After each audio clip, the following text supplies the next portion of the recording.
Hello बच्चों। तो सबसे पहले ये क्वेश्चन आप एक बार अच्छे से पढ़िए, खुद से ट्राई करिए, देन वीडियो को कंटिन्यू करिए। तो चलो देखा जाए क्वेश्चन क्या है। तो क्वेश्चन देखो क्या है।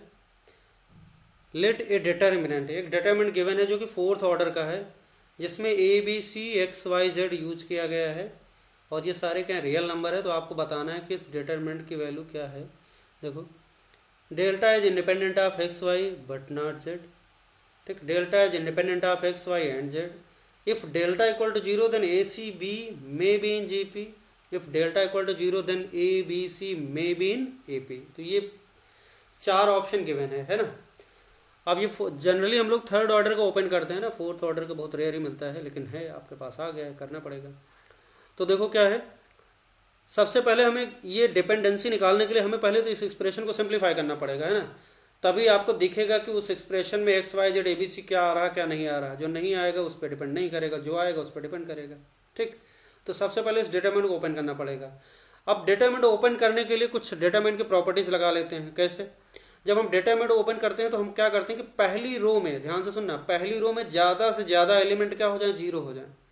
ज्यादा से ज्यादा एलिमेंट अगर हम जीरो कर लेंगे तो जब डिटरमिनेंट को ओपन करेंगे तो आसानी होगी। अब इससे ज्यादा से ज्यादा जीरो करने के लिए हम लोग कुछ प्रॉपर्टीज अप्लाई करते हैं। ठीक, तो जैसे क्या करेंगे, देखो ये हमारे पास कॉलम कौन सा, देखो ये पहला कॉलम है C1, ये है C2 कॉलम, ये है C3 कॉलम और ये है C4 कॉलम, है ना। अब हम देखते हैं C3 और C4 कॉलम को। देखो जरा, अगर C3 वाले कॉलम में देखो, यहाँ C है माइनस ए है, यहाँ B है माइनस C है। तो अगर C3 कॉलम में अगर हम C1 को ऐड करें, C1 को ऐड करेंगे तो ए ऐड होगा तो ए माइनस से खत्म हो जाएगा, जीरो, है ना, बचेगा C। और C को भी खत्म करना चाहते हो तो C2 वाला माइनस कर दो, देखो नीचे वाला भी हो जाएगा। B माइनस सी में अगर हम C1 को ऐड करेंगे तो C माइनस सी खत्म, और C2 को माइनस करेंगे तो B माइनस भी जीरो, तो ये दोनों एलिमेंट जीरो हो जाएंगे। तो हमें क्या करना है, C3 वाले कॉलम को किससे रिप्लेस किया जाए, C3 को रिप्लेस कर दे C3 minus C3 minus C2 और प्लस C1 कर दिया जाए। अगर ऐसा करेंगे तो आपका C3 वाले कॉलम में ज़्यादा से ज़्यादा एलिमेंट जीरो हो जाएंगे। अब आ जाते हैं C4 पे। C4 में देखो क्या है, A प्लस C है और C1 C2 में A और C है, तो दोनों का सम करो, माइनस कर दो। अगर A प्लस C में माइनस ए हो जाए माइनस C हो जाए तो ये जीरो आ जाएगा। तो ये कैसे होगा, जब हम क्या करेंगे, C4 कॉलम में C1 प्लस C2 को माइनस कर देंगे। तो हमने C4 को किससे रिप्लेस कर दिया, C4 minus C1 plus C2, C1 plus C2। बस ये दो ऑपरेशन करो तो काफ़ी हद तक कुछ आपको फ़ायदा मिलेगा, है ना। देखते हैं। तो सबसे पहले हम लोग बढ़ते हैं आगे भाई। ये हमने डिटरमिनेंट बनाया। अब यहाँ पे हमने पहले क्या, C1 C2 के साथ कोई छेड़छाड़ नहीं, चुपचाप लिख दो। A है यहाँ पे, ये C है, A माइनस B है और क्या है, X है। C2 कॉलम भी चुपचाप लिख दो, C है और ये B है और ये क्या, B माइनस C है और क्या है, Y है। अब C3 पे सावधानी, C3 में हमने कुछ किया है, क्या किया, C3 minus C2 plus C1 करेंगे, C3 माइनस C2 और प्लस C1 करेंगे, C3 minus C minus A plus A minus C, तो जीरो हो गया, तो यहाँ पे आ गया जीरो। B माइनस C में क्या किया, C को ऐड किया और B को माइनस किया, तो फिर से ये जीरो क्रिएट हो गया यहाँ पे, है ना। अब यहाँ पे क्या करेंगे, देखो जीरो C3, इसको कर लेते हैं थोड़ा सा। तो जीरो माइनस क्या करेंगे, C2 का मतलब क्या होगा, माइनस करना, तो B माइनस C, तो माइनस B और माइनस C मतलब प्लस C हो जाएगा। और फिर क्या करेंगे, C1 को ऐड करेंगे, तो C1 को ऐड करने का तो plus A minus B add कर दो, प्लस A माइनस B। तो जब ऐड किया तो देखो क्या आ गया, देखो ध्यान से, ये आ गया A plus C minus 2B, A plus C minus 2B आया। सावधानी पूर्वक लिखो, A plus C minus 2B आ गया। ओके, ये लिख लिया हमने। ऐसे ही लास्ट वाला देखो क्या किया, C3 में Z minus y plus x, तो ये हो जाएगा Z minus y plus x लिख लिया, है ना। ध्यान से देख लो, C3 माइनस C2 का मतलब माइनस वाई और प्लस C1 का मतलब प्लस एक्स, तो Z minus y plus x हो गया हमारा तीसरा कॉलम। अब हमें मेहनत करना है चौथे कॉलम के लिए। चौथे कॉलम में देखो C4 में क्या करना है, C1 प्लस C2 को ऐड करना है। तो A प्लस C में क्या करेंगे, A प्लस C का एडिशन माइनस कर देंगे तो साफ साफ दिखाई पड़ रहा है, जीरो आ गया यहाँ पे। B प्लस C में B प्लस C का एडिशन ऐड करेंगे, माइनस करेंगे तो क्या आ गया, जीरो आ गया यहाँ पे। A माइनस C में क्या करेंगे, C1 और C2 को माइनस करेंगे, इसको लिख लेते हैं ना, ज़्यादा दिमाग नहीं लगाओ। ए माइनस सी में किसको माइनस करना है, minus of a minus b plus b minus c, a minus b plus b minus c, sorry b minus c, b से बी उड़ गया, ए माइनस सी है और यहाँ ए माइनस सी है, तो a minus C minus A minus सी क्या बचा, जीरो। तो अच्छी बात है, यहाँ जीरो आ गया। अब 1 plus x plus y minus of c one plus c two, oh sorry c one plus c two मतलब एक्स प्लस वाई, तो ये हो जाएगा माइनस एक्स माइनस, सिंपली यहाँ पे 1 बचा है ना, ये हो गया। इतनी मेहनत के बाद आपको ये मिला है ना, ध्यान से। अब ये आ गया, अब आपको दिख रहा है इसमें थर्ड कॉलम में क्या है, 3 एलिमेंट जीरो हो गए। अगर ये चीज रो में हो जाती है तो आपको डिटरमिनेंट ओपन करने में बड़ी आसानी होती है ना, बाकी आप खोल सकते हो, लेकिन हम कंफर्टेबल हैं फर्स्ट रो के हिसाब से, ज़्यादा कंफर्टेबल हो आप ओपन करने में, तो वैसे ही करो, कोई दिक्कत नहीं। तो हम करें क्या, इसके रो को कॉलम में इंटरचेंज कर दें। जब किसी डिटरमिनेंट के सारे रो को कॉलम में इंटरचेंज कर दो, डिटरमिनेंट के वैल्यू पे कोई फर्क नहीं पड़ता है, तो हमने क्या किया, इंटरचेंजिंग रो इनटू कॉलम्स, है ना, चेंजिंग सारे को कर देना, चेंजिंग रो इनटू कॉलम्स, इधर ही कर लेते हैं। देखो अगर हम रो को कॉलम में बदलेंगे तो क्या होगा, एक मिनट,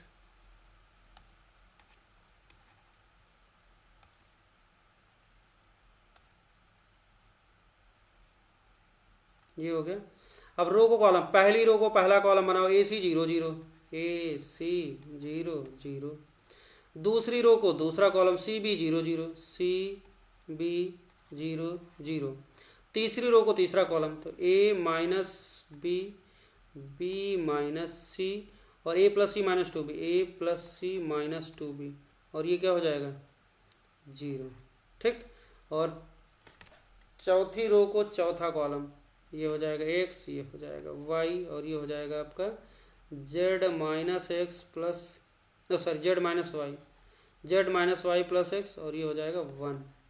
तो इस तरीके से हमारा ये बन गया है ना, देखो तो ये बन गया। अब हमारे पास क्या करना है, इस डिटरमिनेंट को हमने क्या किया, अब हमें दिख रहा है कि जो लास्ट रो है उसके 3 एलिमेंट जीरो हैं। अगर ये चीज पहली रो में हो जाती तो बढ़िया रहता है ना, कोई दिक्कत नहीं, कर सकते हैं। तो हमने क्या किया, रो को इंटरचेंज कर लिया, R1 और R4 रो को आपस में इंटरचेंज करते हैं, R1 को इंटरचेंज करो R4 में, और ऐसा करने से माइनस साइन आगे आ जाएगा, ये चीज गलती नहीं करना है ना। तो R1 और R4 को इंटरचेंज किया तो एक माइनस साइन प्रोड्यूस हो गया, तो ये हो जाएगा आपका 0 0 0, और ये हो जाएगा 1। फिर दूसरी रो में मतलब ये दूसरी तीसरी रो तो सेम रहेगी, C B b minus c, और ये हो जाएगा y, और ये हो जाएगा 0 0, a plus C minus two b, a plus C minus two b, और ये हो जाएगा z minus y plus x, तो ये हो जाएगा z minus y plus x. और यहाँ पे लास्ट रो में हमने क्या लिख लिया, लास्ट रो को हमने लिख लिया ए सी, ये वाला ए सी ए माइनस बी एक्स, ये लिख लिया है ना। तो इस तरीके से ये आ गया, देखो ध्यान से, ठीक, माइनस साइन आगे आ गया क्योंकि हमने रो को इंटरचेंज कर दिया, R1 और R4 को। अब देखो, अब इस पहली रो के रिस्पेक्ट में जब ओपन करेंगे, ध्यान से सुनना, जब पहली रो के रिस्पेक्ट में ओपन करेंगे तो 0 इंटू डिटरमिनेंट खत्म, माइनस 0 इंटू डिटरमिनेंट खत्म, प्लस 0 इंटू डिटरमिनेंट खत्म, माइनस 1 इंटू, तो माइनस तो एक ये वाला माइनस और एक माइनस फॉर्मूले वाला, तो माइनस ऑफ -1 कितना हो जाएगा, एक तो माइनस ये और ये -1, ठीक है, इंटू, अब इसके रिस्पेक्ट में ओपन करो तो दिस कट, ये पूरा एक्स, देखो तीसरा जो सॉरी चौथा कॉलम पूरा कट, और ये पहली रो कट, तो आपको दिख रहा है क्या बचेगा, 3 क्रॉस 3 का बचेगा, थर्ड ऑर्डर का सी बी बी माइनस सी, सी बी बी माइनस सी, इसको साफ साफ लिखो, 0 0, a plus C minus two b, a plus C minus two B हो गया, ए सी a minus B, A C a minus B. तो इस तरीके से हमारे पास ये जो डिटरमिनेंट बना क्या, थर्ड ऑर्डर का, देखो माइनस ऑफ -1 ये +1 बन गया, +1 इंटू डिटरमिनेंट, कोई फर्क नहीं पड़ेगा, डिटरमिनेंट चुपचाप लिख लो। चलते हैं अगले पेज पे, है ना, बहुत मेहनत के बाद ये मिला है, तो नेक्स्ट पेज पे चलते हैं और इस डिटरमिनेंट को फिर से लिखते हैं, ओपन करने के लिए, है ना, यहाँ जगह नहीं बची हुई है, या फिर इसी को देखते हैं, थोड़ा सा खिसकाते हैं, हाँ ठीक है, इसी पे कर लेते हैं।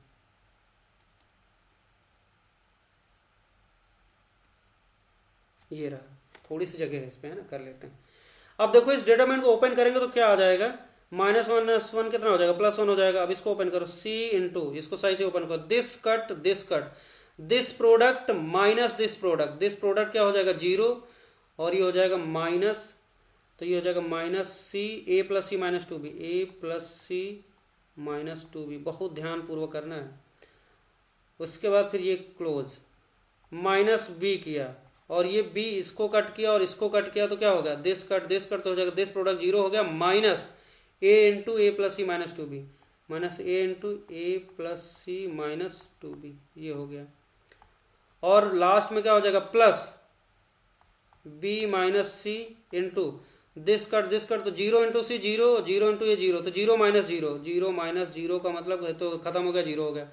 तो सिंपली आ क्या गया, देखो यहाँ पे ये आ गया माइनस सी स्क्वायर, तो minus C square a plus C minus two b, a plus C minus two b आ गया।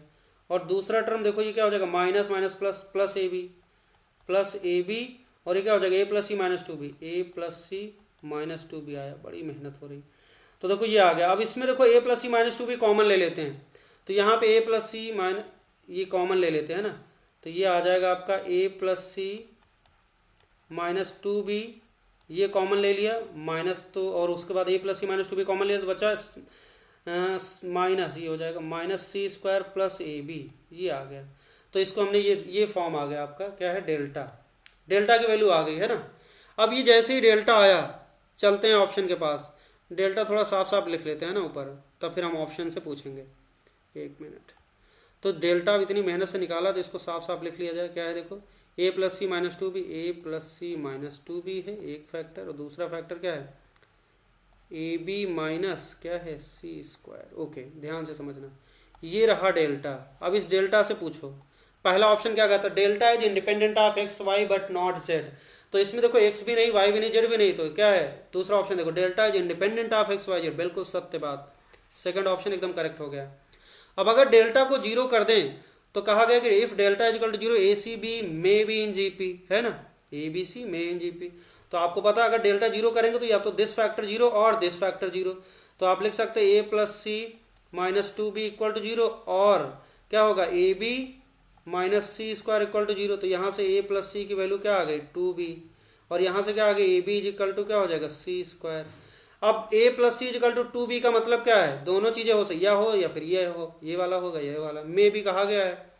तो देखो ए plus C equal to two B का मतलब होता है A B C are in A P. तो देखो चौथा ऑप्शन मिलेगा delta zero, then A B C may be in A P. तो इसका मतलब चौथा ऑप्शन सही है। अगर ये बात सही हुई, अगर A B equal to C square आ गया, तो इसका मतलब क्या हुआ, A B equal to C square, ये जीपी वाली कंडीशन। इसका मतलब क्या है, ए सी बी जीपी में होंगे। देखो अगर ए सी बी जीपी में होंगे तो सी स्क्वायर की वैल्यू क्या होगी, ए बी होगी, और ये चीज आ गई सी स्क्वायर की वैल्यू ए बी।